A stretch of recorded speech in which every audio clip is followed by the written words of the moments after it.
হায় রে, কোনোভাবে যদি হাসনাত আব্দুল্লাহর কপালের সঙ্গে নিজের কপালটা একবার ঘষা দিতে পারতাম তাহলে নিজেকে সত্যি ধন্য মনে করতাম। কারণ এই মানুষটা জন্মাইছে চাঁদ কপাল নিয়ে, যেদিকে পা বাড়ায় সেদিকেই যেন সোনা ফলে, যেটাই হাত দেয় সেটাই সোনায় পরিণত হয়। আর মজার ব্যাপার কি জানেন, তার বিপক্ষে যারা দাঁড়িয়েছিল তাদের জীবন এখন তেজপাতা হয়ে গেছে।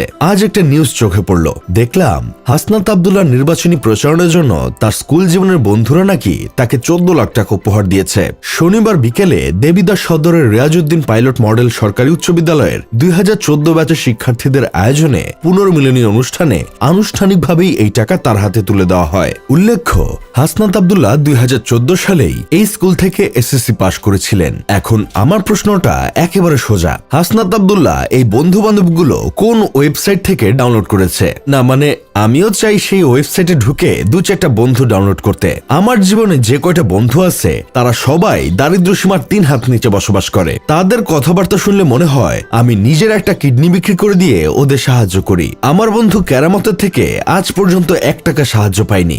যদি কোনো কারণে টাকা ধার চাই তাহলে সে উত্তর দেয়, দেহ চাইলে দেহ পাবি, তারপরও টাকা ধার চাস না। হাসনাত আব্দুল্লাহর বন্ধুরা তাকে 14 লাখ টাকা দেয়, আর আমার বন্ধুরা আমাকে 14 লাখ টাকা ঋণের মধ্যে ডুবে রাখে। হাসনাতের বন্ধুরা বুক ফুলিয়ে বলে সব অবস্থায় তারা হাসনাতের পাশে থাকবে, যাই হোক তার কোনো ক্ষতি হতে দেবে না। আর আমার বন্ধুরা আমাকে গাছে তুলে মই নিয়ে পালিয়ে যায়। শুধু তাই নয়, গাছের মালিককে ডেকে এনে বলে আপনার গাছ থেকে আম চুরি করছে, ওরে কুত্তা মারেন। সত্যি বলতে কি, হাসনাত আজ যে জায়গায় পৌঁছেছে তার পেছনে সবচেয়ে বড় অবদান তার বন্ধু বান্ধবদের। তারা তাকে সাহস দিয়েছে, ভালো পরামর্শ দিয়েছে, বিপদের সময় পাশে থেকেছে। একজন মানুষের জীবনে এমন বন্ধু থাকলে সাফল্য একটু দেরিতে হলেও ঠিকই আসে। আর আমি আমার জীবনে যত পাপ, যত আকাম কুকাম করেছি সবগুলোর পেছনে আমার বন্ধুদের অবদান। ওরাই আমাকে হাতে কলমে শিখিয়েছে কিভাবে শয়তানের নিতম্বে ফু দিতে হয়। পৃথিবীতে যত রকমের আকাম কুকাম আছে তার প্রায় সবই ওদের কাছ থেকেই শেখা। আমার জীবনে প্রথম 19-20 টাইপের ভিডিও দেখা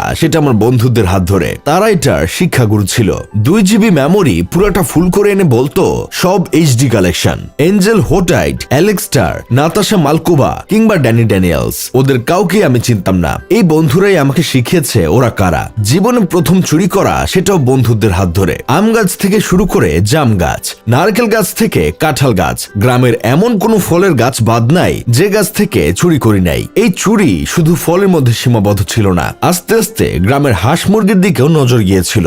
ভাগ্য ভালো ওরা গরু ছাগলের দিকে হাত বাড়ায় নাই। সময়ের সাথে সাথে ওরা সবাই ব্যস্ত না হয়ে গেলে ওরা গরুর দিকেও হাত বাড়াতো। জীবনে প্রথম বিড়ি খাওয়া সেটাও বন্ধুদের হাত ধরে। ঠোঁটের কাছে বিড়ি এনে বলে তোর গার্লফ্রেন্ডের কসম লাগে, একটা টান দে। বন্ধুদের মাধ্যমে প্রথম জানতে পেরেছি ফার্মেসিতে যে ওষুধের পাশাপাশি চকলেট, স্ট্রবেরি বিক্রি হয়। ফাপরবাজ টিভির সিনিয়র সাংঘাতিক আবুল বিন কাশিমের তথ্যমতে মানুষ তার জীবনে যত পাপ করে তার অধিকাংশ হয় তার বন্ধুদের দ্বারা। যাই হোক, শেষমেশ আমি গোলাম হোসেন একটা কাজের কথা কই, ভালো কাজ করলে বন্ধুরা অবশ্যই সাপোর্ট দেয়। হাসনাত ভালো কাজ করছে বলেই তার বন্ধুরা তার পাশে দাঁড়িয়েছে।